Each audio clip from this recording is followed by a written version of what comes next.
I mean, they're hugely important. That's the reason you make these movies. They're fan events. We try to make the films in a vacuum so we're not influenced by the fans because they all want something different. And really, ultimately, at the end of the day, my brother and I just try to please ourselves, and hope everyone loves the story that we create. But, we're not here without the fans. What I enjoyed the most was getting to work with her on Endgame. And what have I learned the most? Can you think of anything that I've learned? No? No. I guess take care of yourself, because these things are very physically demanding. Whatever it takes, I think, at the end of the day, the hero's lost for the first time ever. And they've got to try and find a way back. So I think that's what that motto's about. Well, I think the characters are diverse. I think the characters are really human. I think they're very flawed. They make good choices. They make bad choices. They're entertaining. They're fun. So I think there's a lot of reasons. But I think everyone can see a little bit of themselves in any character, and everyone's got their favorites.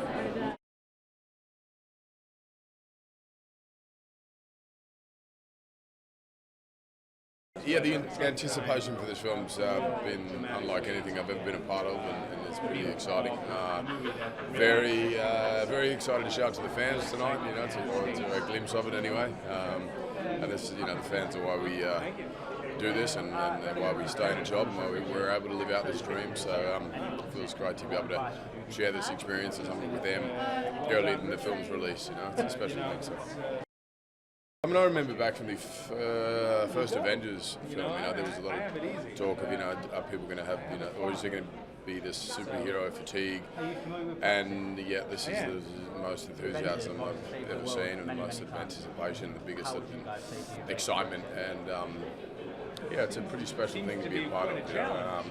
There's a lot of people, obviously, waiting to find out where we left off. We left pretty dramatic in Infinity War, and waiting with bated breath to see what's going to happen from here on. The first time I played Thor, was obviously, that was a big highlight just in my life and my career. It was the introduction to the Marvel Universe, and then I'd say Thor Ragnarok was a whole different tonal sort of shift for me, and then working on these two films in particular was such a nostalgic sort of feel. We knew it was the culmination of 22 films, so it was pretty amazing.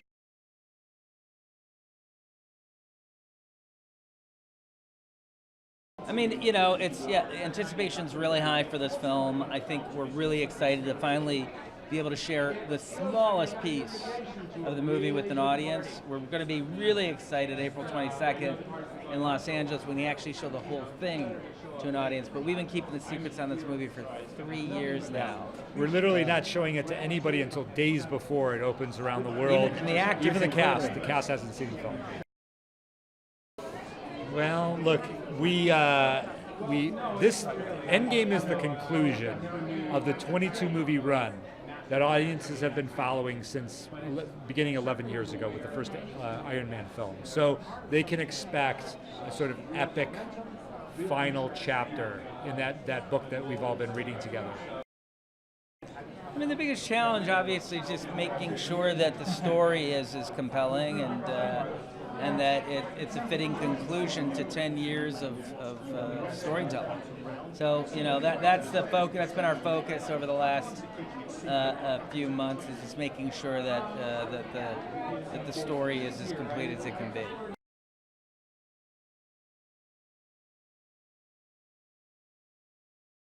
Well, it's a very strange feeling to be involved in a movie that has such anticipation. In fact, I don't know of another movie that has had this much anticipation. So it's overwhelming at times. We're just kind of starting this press tour, and when we see the crowds of people gather where we're going to be, it reminds me a little bit of some of that old footage of people milling about when the Beatles were on Ed Sullivan, or One Direction is in town, or something like that. I see people standing outside on the street because they're so excited to maybe catch a glimpse of Robert Downey Jr. I'm going to go with Robert Downey Jr. on that one.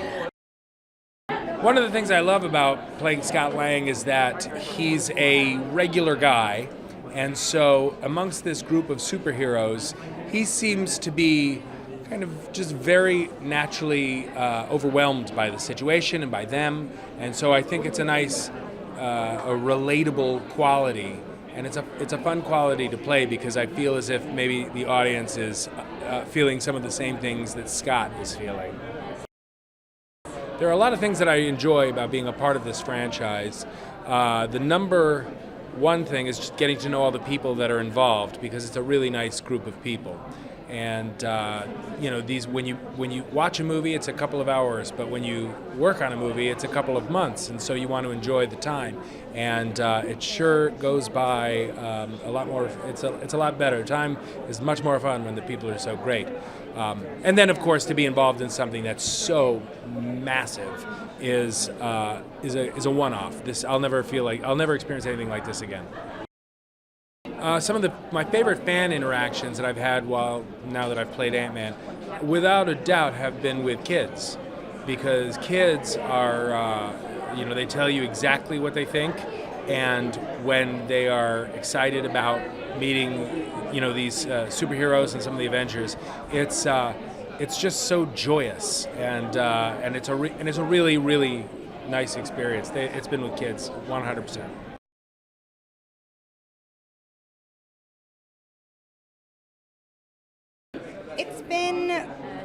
It would be impossible to put into words just the journey of this past decade of time.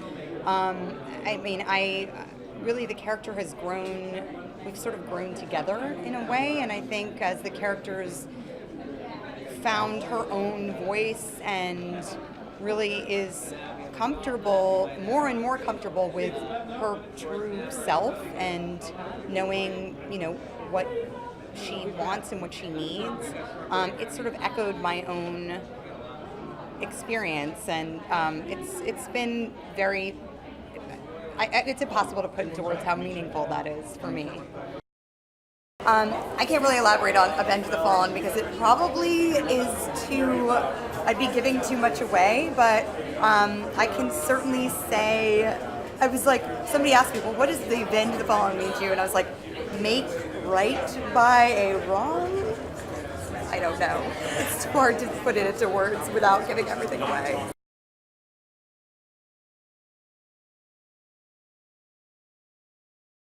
That's a great question. What can audience expect to see? I think if you've been invested as a fan in the last 10 years and you've spent your time with characters, say, from the first Iron Man till now, you're going to definitely want to see this movie, and you're definitely not going to want to take any restroom breaks because there is not one single moment in the movie that you can say, now's a good time to run to the restroom, because you don't want to miss any moments out of it because everything is just going to come and piece together nicely.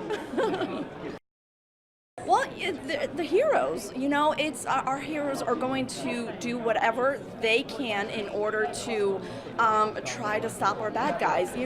Infinity War, with the devastation that Thanos did at the end of the movie, we've never done that before where our heroes lost. This is the first time they've ever been completely at a loss because of what Thanos did. So that line, whatever it takes, really holds true to what our heroes' mentality is going into this movie. And in their mind, they're going to do whatever it takes in order to try to stop the bad guys. Well, I think a lot of fans connect to the Marvel Cinematic Universes because, look, a lot of these fans started from, say, they were 10 years old and they grew up with every single movies, and it's one of those experiences that they, their dad took them or their mom took them when they were young, and they've actually lived most of their lives in this universe and have grown to love all of these characters. So, starting with Iron Man, Robert Downey Jr. has completely, created Tony Stark in a way where we all relate and connect to him in a way where now 10 years later, they've invested all this time. So it's like this is the movie to catch.